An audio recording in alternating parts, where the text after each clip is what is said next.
You read the title right. This is not a joke. There's no smoke and mirrors. Battlefield 2042 just did the impossible.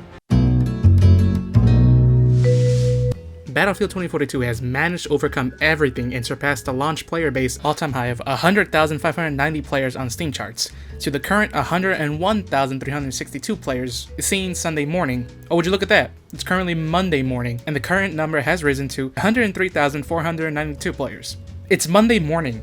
The free-to-play weekend is over. What the fuck is happening? Hey, would you look at that? It's Tuesday morning, and it's reached 104,475 players. At this rate, it's gonna beat the Steam DB number of 105,000. Why is it taking me so long to make this video?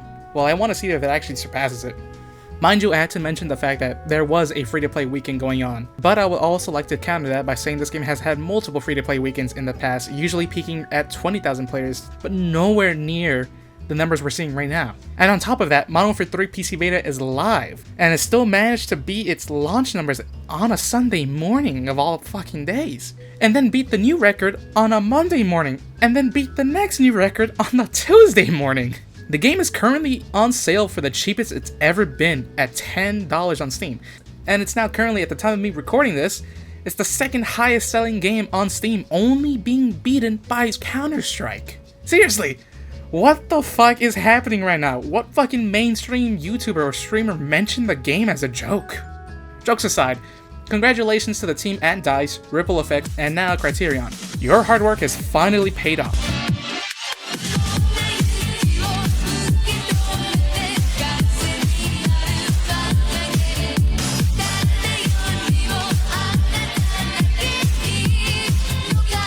I can't wait for EA to see the recent spike of positive interest in the game by the greater gaming community and then cancel all future content. After a week of playing the new season, I can gladly say that Dark Creations is giving me the fun factor that was missing throughout all of Season 5 for me. Redacted as a map is alright, I am not a fan of meat grinders. I never cracked a smile of joy whenever I saw Metro unlockers load up back in the day, and here I'm actually liking Redacted because it's different from the 2042 norm. The layout of the map could in theory be described as a long hallway, but there are so many branching paths on the hallway that allows for actual flanks to happen. Literally going left or right or taking the underground hallway with the zipline, which in my personal opinion is going underused by the community, are all viable options to get behind an enemy so there isn't a standstill at all times. But there's also always a downside. The map with its darker tone is encouraging a lot of the player base to play the game as if it's, well, Call of Duty. Not in the spastic ADHD gameplay that only gets posted to bait impressions, but rather the camping players that has plagued the new generation of Call of Duty. The real reason for that franchise's downfall, in my personal opinion. Luckily for me, I've been playing this map with Recon for the most part, allowing me to actually deal with the campers before they get the jump on me. But I know playing Recon is not everyone's cup of tea, so I understand that style of gameplay isn't being shared by everyone. But with that being said, I know exactly how to convince those who don't like the map right now. It's an easy map to grind your equipment and specialist to tier 1.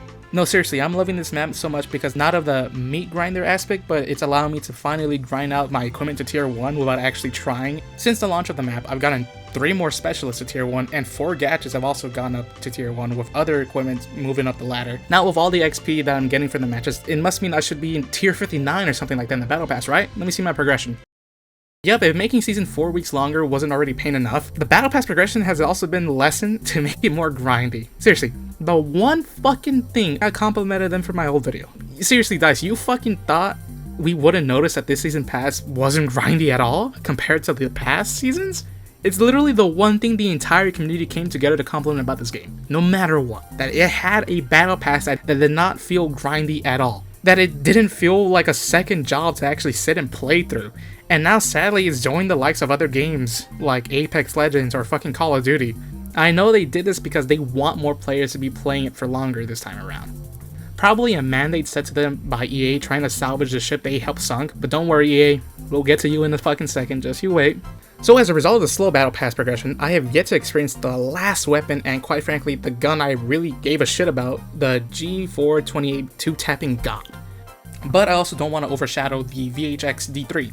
The futuristic FAMAS is actually really amazing with high fire rate, And with the right setup, you can actually rip enemies to shreds. Just make sure you find someone who can actually drop down ammo for you, because you'll be going through your reserves really quickly with this gun. The L9CZ is just another pistol. It just serves its role as a sidearm. It's alright, but moving on, it wouldn't be my first pick when these sidearms exist. The med and ammo patches are a good inclusion in the game. They feel just like how they did in Battlefield 1. I assume the ammo patch is cool too, but no, it's too high in the battle pass right now, so I don't know. I'll also like to talk about stability. What the fuck happened on the back end of the season? As soon as the season started, we got the weird validating glitch, the return of the black screen bug, highest player counts a day, and I'm still getting into matches with nothing but AI and a handful of players. Redacted and reclaimed on 128 player lists, matchmaking's fucked, server issues. Some of the bigger issues have been fixed, but not entirely, but holy shit, what the fuck happened this time around? But on to the battle pass. Good. I didn't want.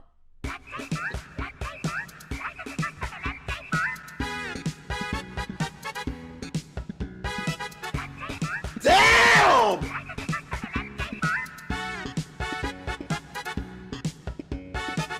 Listen, I understand having a battle pass and an upgraded version that gives you tier skips, alright?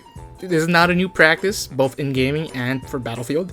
All the other seasons have offered this, but both the battle pass and upgraded versions were purchasable with real world currency and in-game currency. You always have the options of buying this shit with boins. So theoretically speaking, you can always just spend $10 and regain the boins from the pass to buy the next season pass. But here, EA caught wind that this game still has a heartbeat, so EA being EA said, let's squeeze these players dry and offer a battle pass that has to be purchased with real world currency, no boins, and throw in exclusive cosmetic to reel those dumbasses in. And I'm mad, because I fucking bought it. You are coping and seething. You just can't accept what you're seeing. EA, you already dismissed this game as a loss when you pushed it out the doorway after constantly changing the concept of the game without pushing the release date. You knew this game was gonna be shit, but was confident because you knew DICE was going to fix it by themselves. You did your fucking best to not talk about the game to investors or even acknowledge its existence. But now you see that the game is bouncing back somewhat, and the players want more content. Now you decide to acknowledge the game's existence just to squeeze more money from us? Fuck off.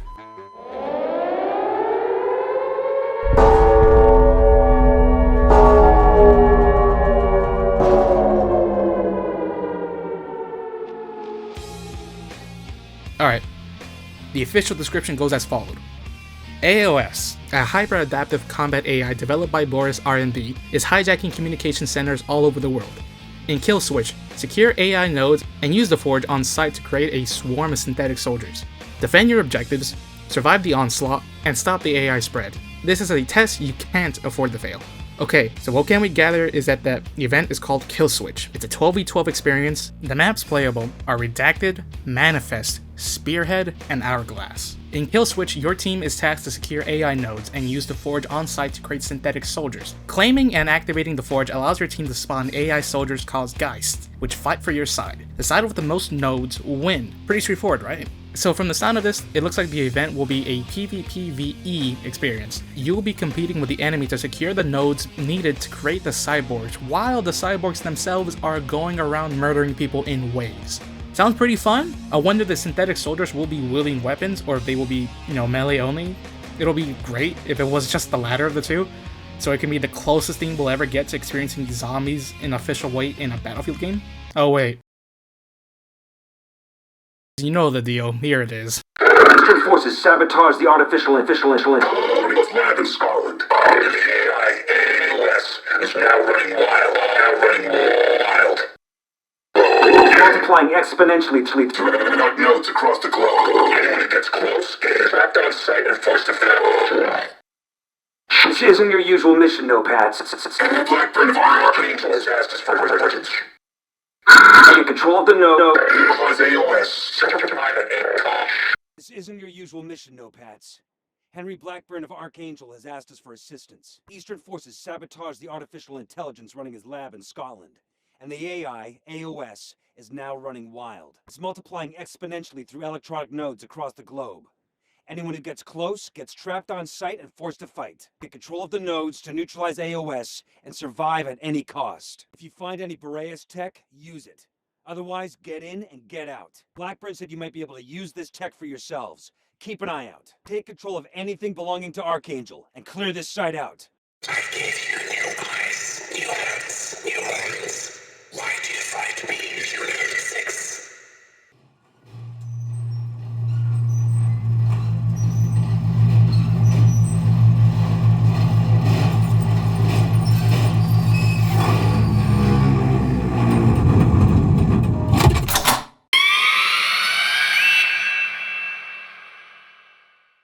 Blackburn asked us to see. Our eyes cannot close. The Watcher of Nordvik, Mother of Boreas, made for war. I'm actually excited to play Season 6 and play on the map Redacted up until February, which is when the season ends. Now is actually the time to double down and grind for the Tier 1 skins on everything that isn't a vehicle. But of course, our little monkey brains are constantly asking what's next. What's over the horizon? And we still don't know for certain. Season 6 was revealed right before Season 5 was revealed, and nothing was mentioned about Season 7 this time around, but in the reveal teaser for Season 6 posted to Instagram and Twitter, during the countdown of the reveal date, the video paused on the number 7 abnormally longer than any other number. The same thing happened with the reveal teaser for Season 5. I was called crazy when that happened, and I fully believe Season 7 will happen and will be revealed sometimes towards the end of the year, just like how Season 5 was first dropped on us at the end of 2022. But let's continue down the rabbit hole further. When the game launched 2 years ago, every month we got Twitch Prime drops. This lasted up until the whatever fucking date I put on screen, alright? I'm sorry, I couldn't really search this up, but I'll do it in editing. Out of nowhere, the Twitch Prime drops started up again. Starting with this Angel skin that will be available from now until mid-November, we'll be getting a new skin from now up until December of 2024. Why out of nowhere? It'll be weird to have Twitch Prime drops for a game that has shut down all future production, right? But then again, it's happened before. So I'm confident in saying that we'll be getting new content from now to the beginning of 2025, making this game be on par with the post-launch support Battlefield 4 got when Battlefield Hardline was out. And now with Criterion helping out with 2042 and the production of the new game, who knows, maybe this will open up so much more content that we could get in the future. Maybe now we can finally get 2 maps a season opposed to 1. Maybe we'll finally get Portal content as a mid-season refresh similar to Call of Duty's style of releasing content. Maybe we'll finally get missing features that will truly make this game up to standards that even Battlefield 5 had. I'll go in depth with what I want for the future in my next Battlefield related video that isn't Season 7 or gameplay of the Kill Switch event. All of this info is coming out and developing within the same 7-day time frame. From speculation to the future seasons, to the Twitch Prime drops, to the leaks of the event, to the player count spiking, and in the middle of all of this, I got my hands on an early review copy of Mario Wonder. Thanks to the internet, of course, because, well, I'm nobody. Game of the year, by the way. Battlefield 2042 has done the impossible. The laughingstock of the gaming community. The game that once thought to be the final nail to the franchise. Damage is thought to be irreversible, destined to fade away in the landscape of gaming as a cautionary tale to what not to do in game development, has managed to slowly climb out the rubble. Update after update, season after season, survey after survey, make the comeback that absolutely no one saw or even thought would ever happen. Congratulations to the team at DICE, Ripple Effects, and Criterion for your hard work. I can't wait till EA sees this, take all the credit in their next earnings call, and proceed to cancel all future content after the newfound success.